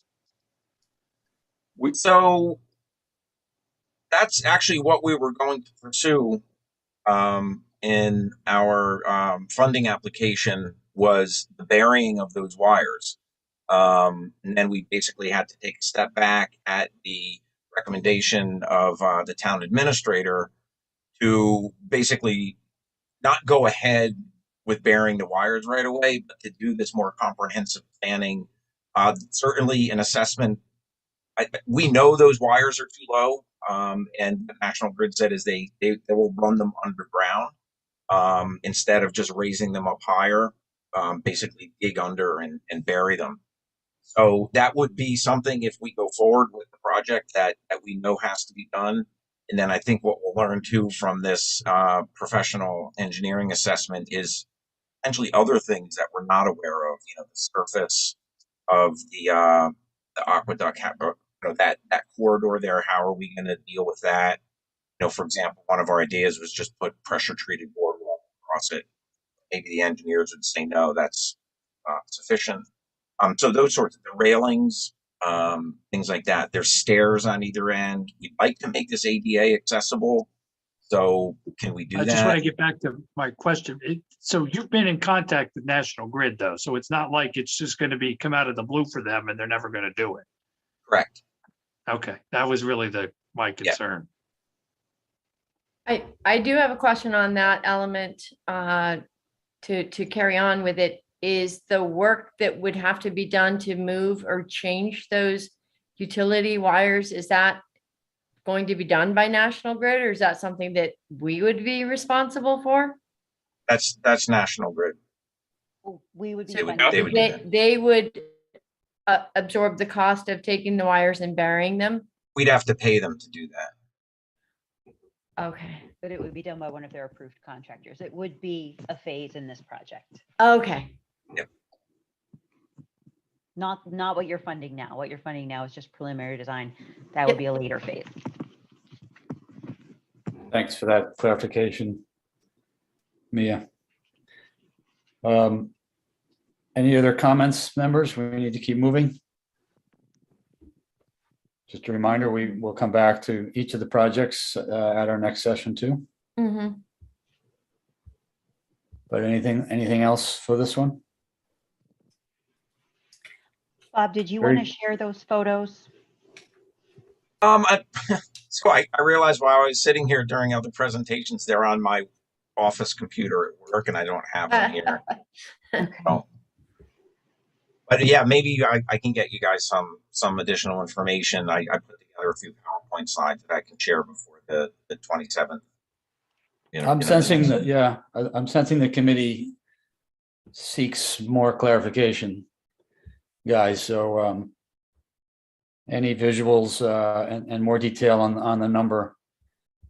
It just seems expensive, and I think that's where a lot of members' heads are at, even though it's a visible and attractive project. Okay. Thank you for that. I'm going to recommend move on to the next agenda item, which is it is 8:41. This is the Conservation Fund request sponsored by the Open Space Committee for adding additional money to the Conservation Fund. Is one of the Open Space Committee members speaking to this?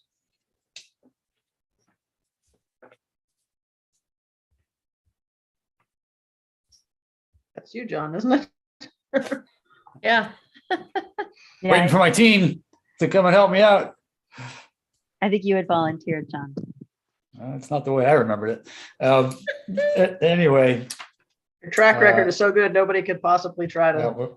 We'll keep this presentation brief then. The committee has seen this request previously. We have approved and the town has voted for several additions to the Conservation Fund, which we have successfully used to secure land around town, to keep it for recreational use, to keep its beauty from being developed, and to add trails, things like the Green Street land, the former Shunder property, other parcels connected to conservation land on Mount Pisgah and related properties. So we anticipate several more opportunities coming in the next 1 to 2 years.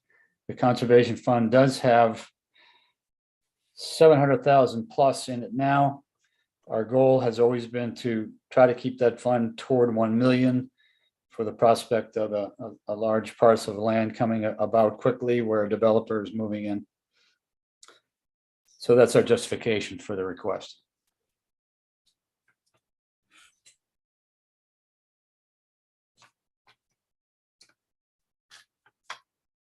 Hearing no comments or questions, we're going to move on to the next agenda item.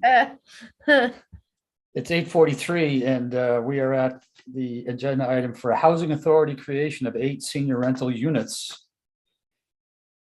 And I'm expecting presenters from the Housing Authority and or the Northborough Affordable Housing Corporation. Come on down if you're somewhere.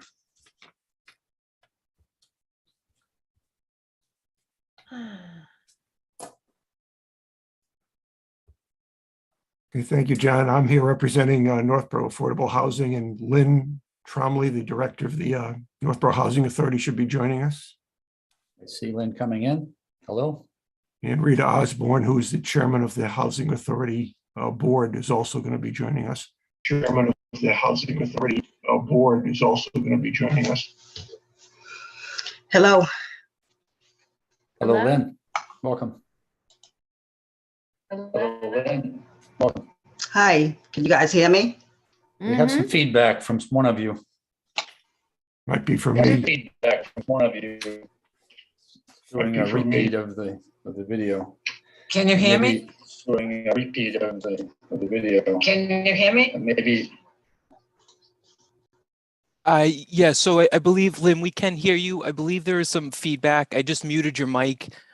So we do hear the voices coming through. So if you can just stay muted until you're ready to talk and then mute afterwards. So if you can just stay muted. So that way, yeah, the audio doesn't loop back.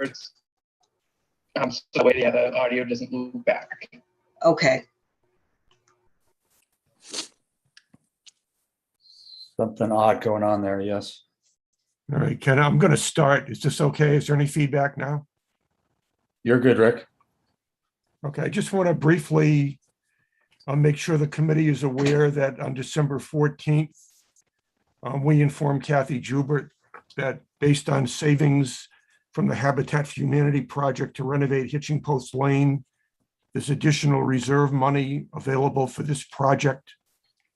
And so we sent an email that I think she sent to the to your committee, John, that basically stated the fact that there's another $20,000 available in affordable housing reserves, which increases the reserve amount from the $603,000 number to $623,000 number, and reduces the amount of new funding needed from $836,000 plus down to $816,821.72. I just want to make sure everyone in the committee is aware those are the numbers we're now working with.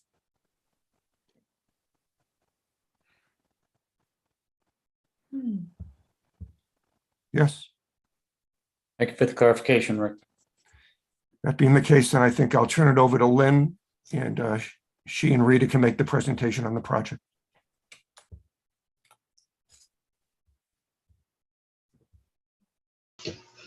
Hello, everybody. I'm Lynn Trombley. I'm the director of the Northborough Housing Authority. For those of you that don't know too much about us, we currently have 104 elderly handicap units, 72 on Village Drive, 32 on Center Drive, and on top of that, we manage 26 family houses in the town and one special needs home.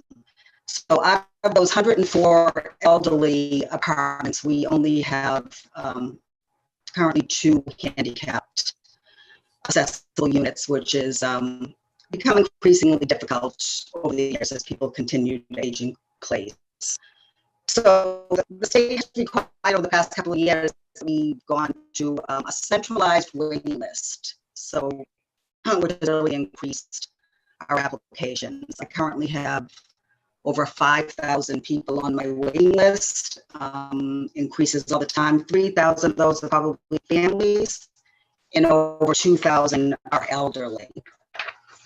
So we've always been, interested in creating more housing, and we do have at Village Drive, we have a vacant lot of land that's in between 2 of our buildings. And we've always thought about building on it, but never have really had the funding for it.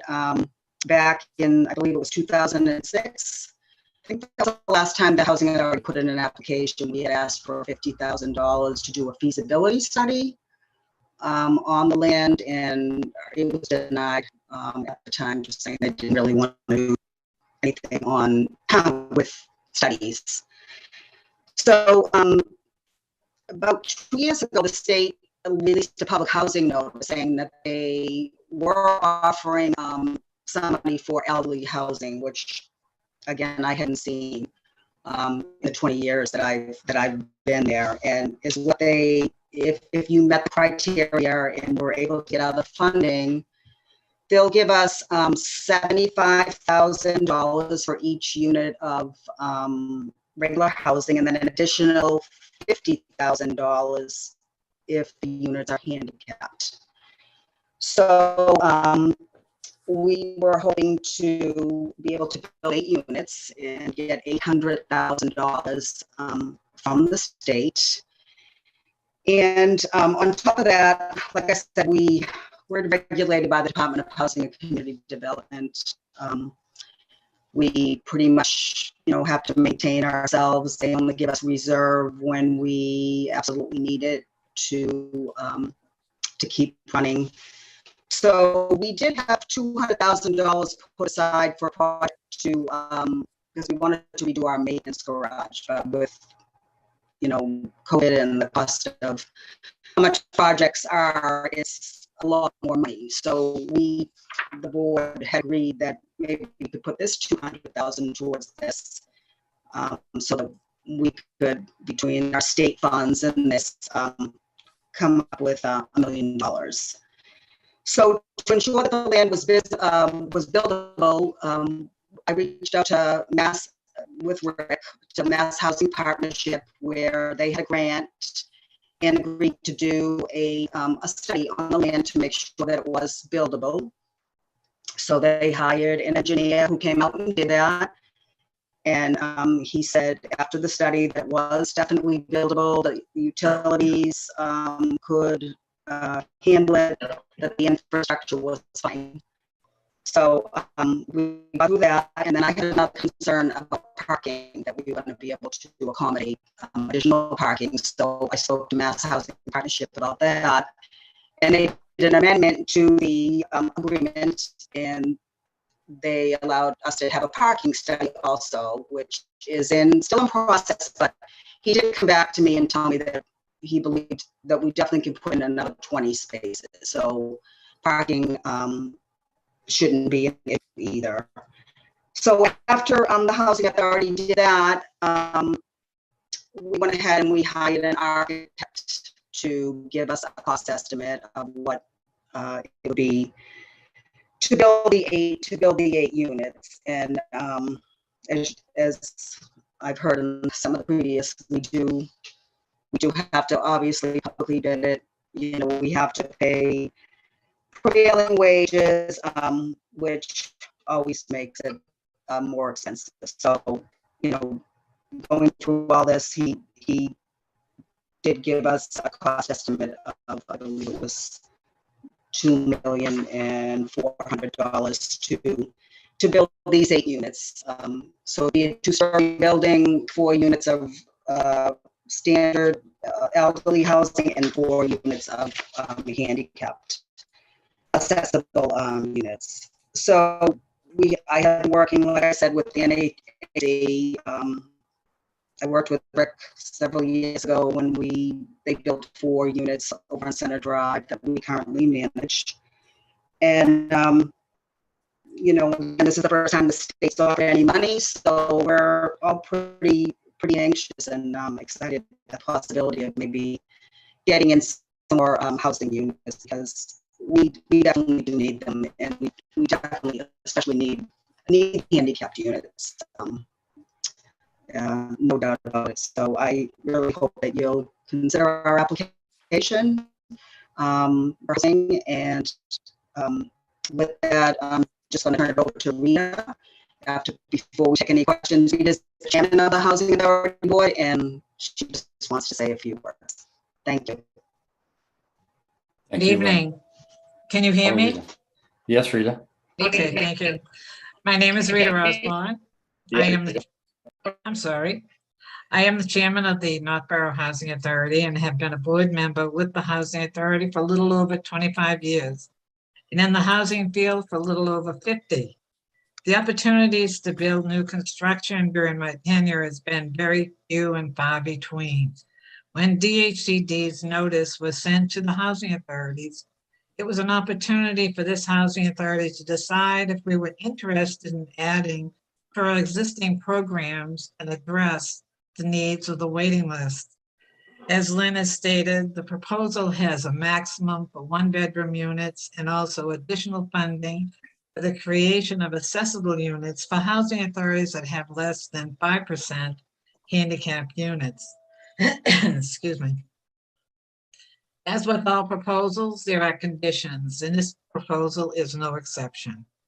DHCD will consider proposals for new constructions if the housing authority can include monies not only from their reserve, but also from other sources such as the CPA, the CDBG, or other available funding.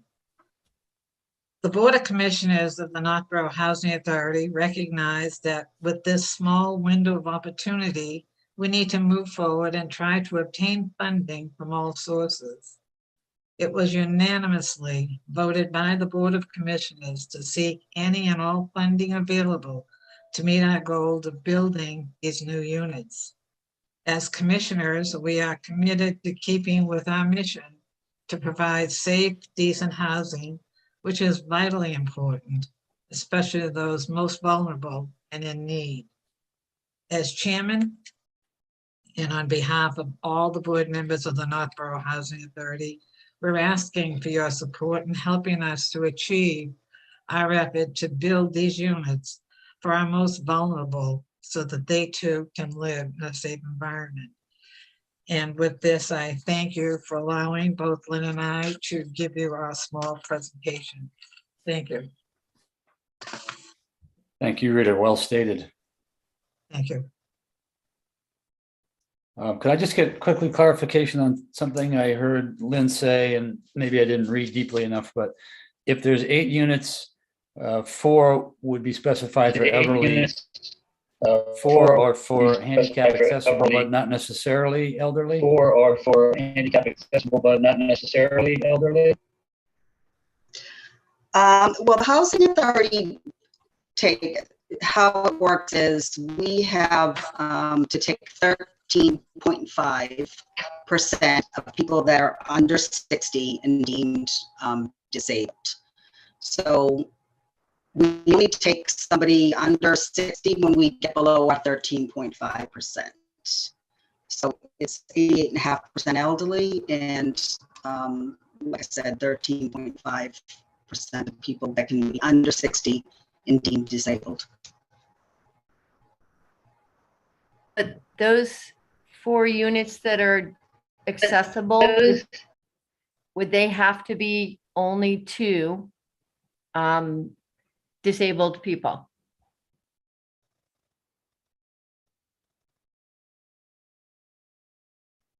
What do you mean by that? I'm sorry, say that again. What do you mean by that? I'm asking if those 4 units would be I'm designated asking if only those- to accessibility needs or disabled.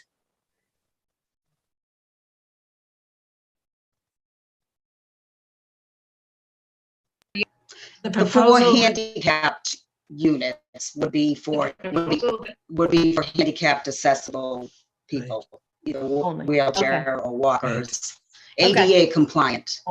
Okay. Okay.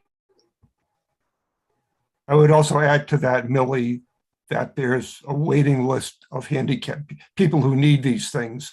So Lynn would have no problem putting 4 handicapped people into those 4 units. Yeah, I thought so. Members, other questions? Yeah, this is a reoccurring question that I have, and I may have figured out my own answer to it, but if the CPC allows you to do rental assistance programs and, you're going to spend, couple $1 million building 8 units, why wouldn't you be better off using that money in rental assistance to help more people on the list? well, I think I'll answer that. The reason would be that rental assistance is a different program. And what we're looking for is to assist on the existing program of the Housing Authority to assist not only the disabled, but also low-income seniors. And that would be the purpose of us building an additional 8 units, which would address a very small portion of our waiting list, but at least we'd be committed to addressing some of those issues.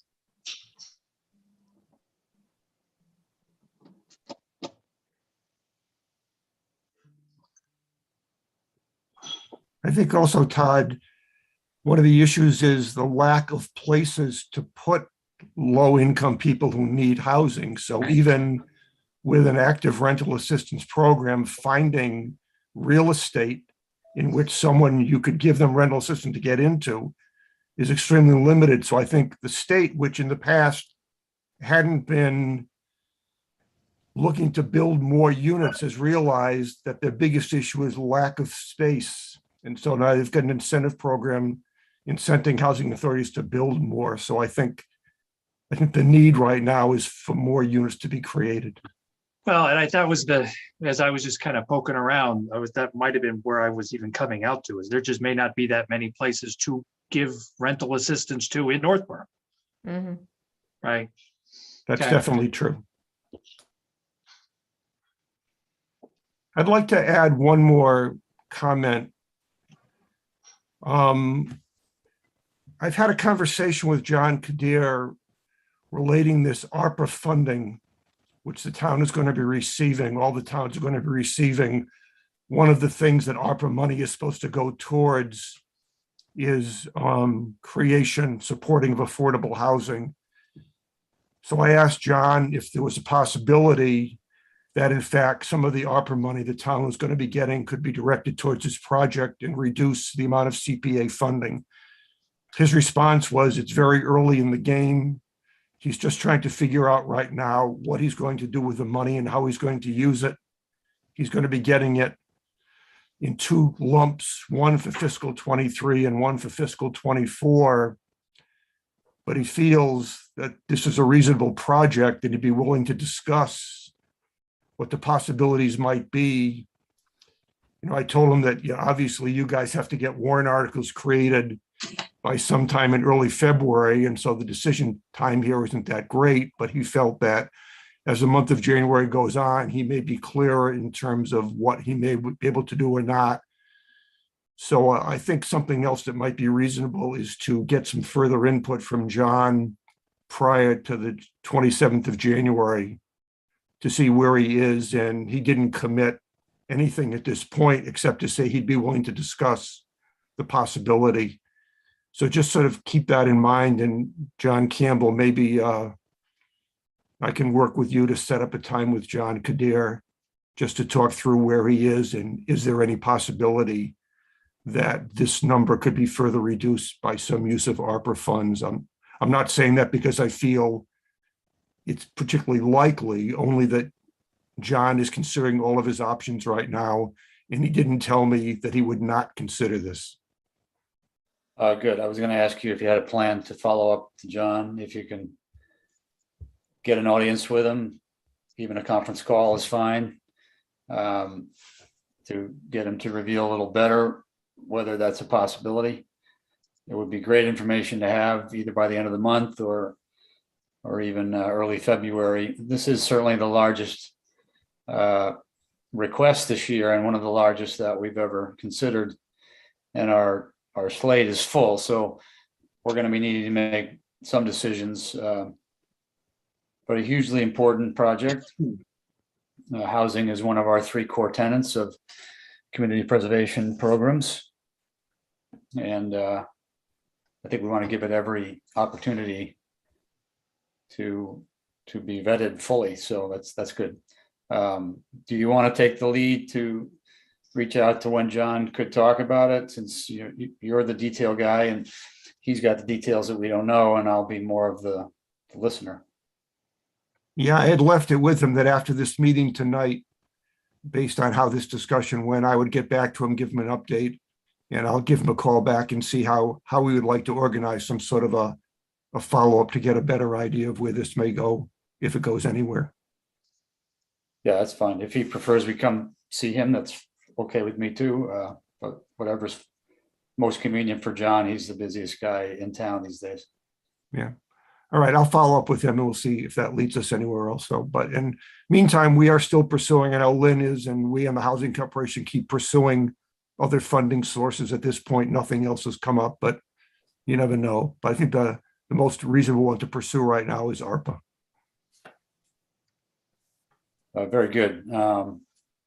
And there's a lot of numbers thrown around in the applications, so I'm just going to summarize on your behalf. Essentially, pre-approved CPA money provided to the NAHC, but under agreement kept in the town until needed. is listed as 4 line items still available, and to utilize them, our board would need to approve to extend those agreements. And then I think you're adding in the housing reserve account in CPA in addition to your total. And then, as you just mentioned, the additional change. So 623,000 comes from essentially CPA housing reserves, correct?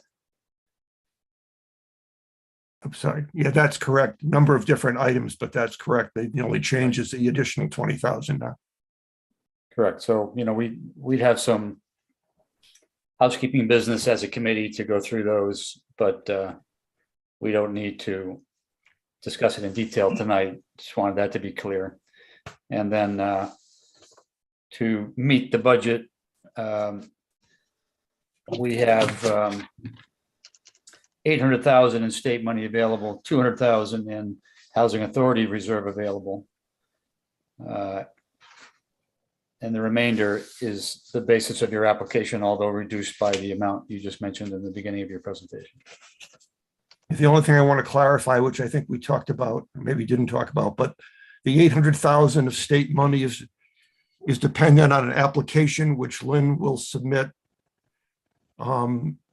If in fact the project is approved by the CPC, she'll submit an application to the state requesting that this money be provided for this project. The state is going to want confirmation, that the town is in support of the project. I talked to John about that also, that if the CPC grants approval, even in advance of town meeting, that the town could provide a letter that would go along with Lynn's application stating that the Community Preservation Committee and the town is in support of this project. I think that's all the state would want to see at this point. Then Lynn would make application to the state. The feedback she's gotten from her contacts is that it's a good project, but obviously until she submits an application to the state, nothing can be decided, and the state will not consider the application until Lynn can present the balance of the funding being explained. So we have to go first, if you will, and then she can submit the application. So that $800,000 is there, but until she submits the application and the state says yes, then that money is not at this point guaranteed.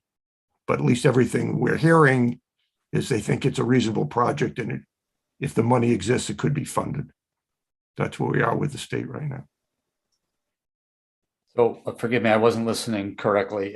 Does the state need to see that the CPC committee approved it, or does the state need to wait for town meeting vote? I think that it'd be sufficient for the state to see that the CPC approved it and the town administrator and the town are behind it. Approved it. Yeah. Town administrator and the town are behind it. Thank you.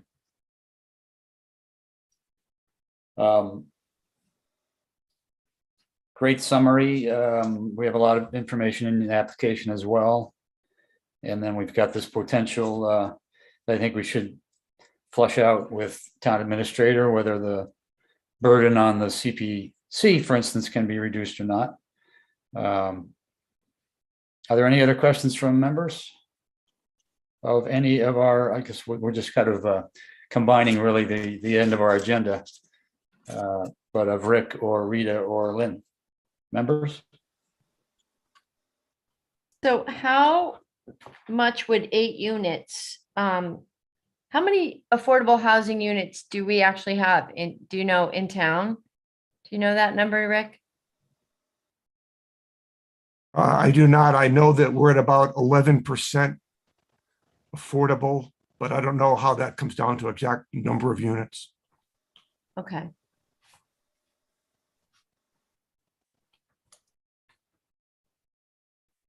But as it says in the application, these 8 units would qualify to be added to the inventory, so they would increase the count and increase Exactly. the percentage. Yeah, I was just curious as to whether it would be by much, but probably not really. No, but if, once again, if you want to stay at 10%, affordable, adding 8 units offsets the creation of 80 market rate units. Mm-hmm. Right. So 8's a good number as far as comparing to what it does in terms of managing against market You're- rate development. Yeah.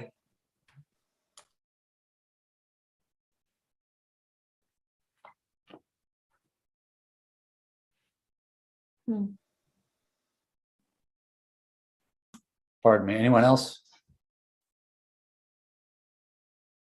John, I just restate what Lynn already mentioned regarding the handicap units and the lack thereof currently.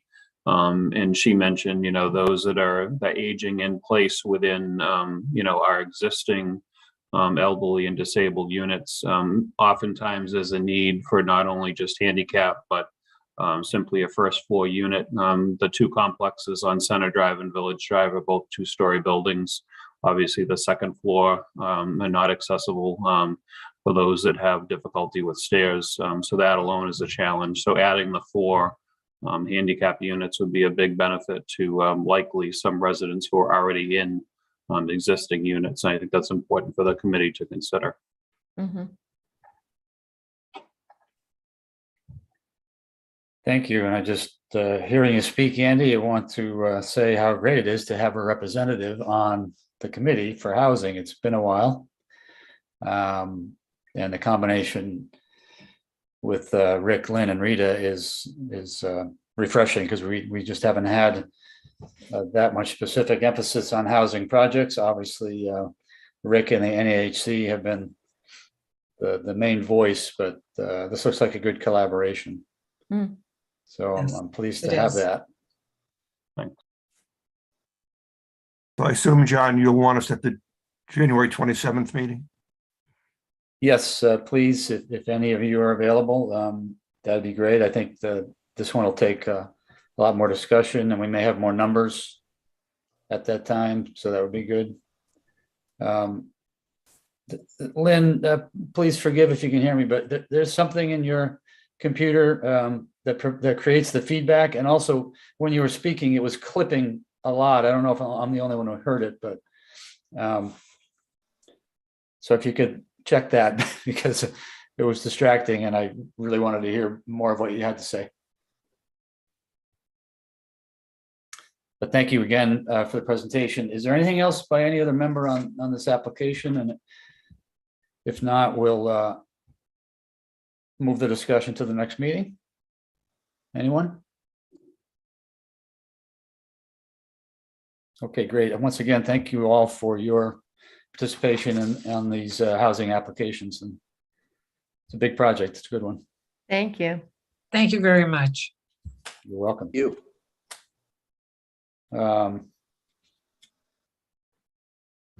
Members, I am going to recommend we postpone consideration of minutes because I don't know where they are.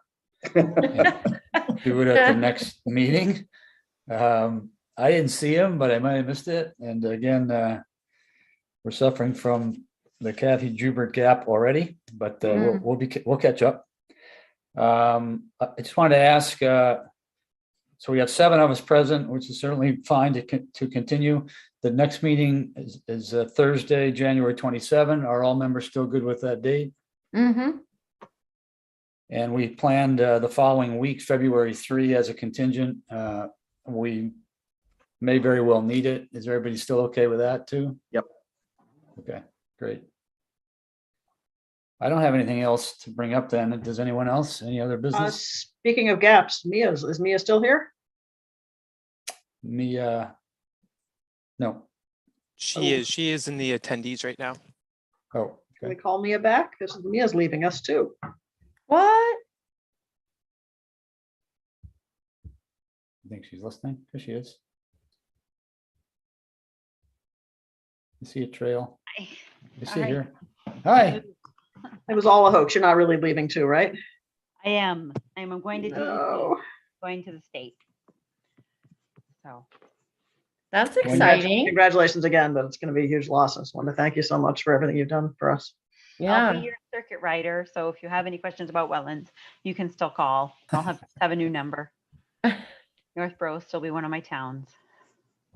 When are you making the transition? I started DEP on January 31st. I believe my last day in Northborough will be January 21st. but I've missed some work due to family issues, so I may stay a little longer and make sure things are in good condition before I go. Great, appreciate it. I guess specific to the application you supported tonight, if you can help, whether it's Bob or Brian that present further on the aqueduct, if you can help them with clarifications and I'll pitch in where I can. Okay, thank you. Thank you.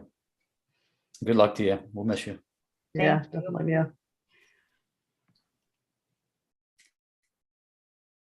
Very well.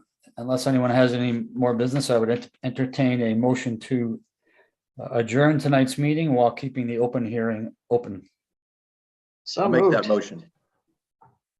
Thank you. I'll take a roll call vote.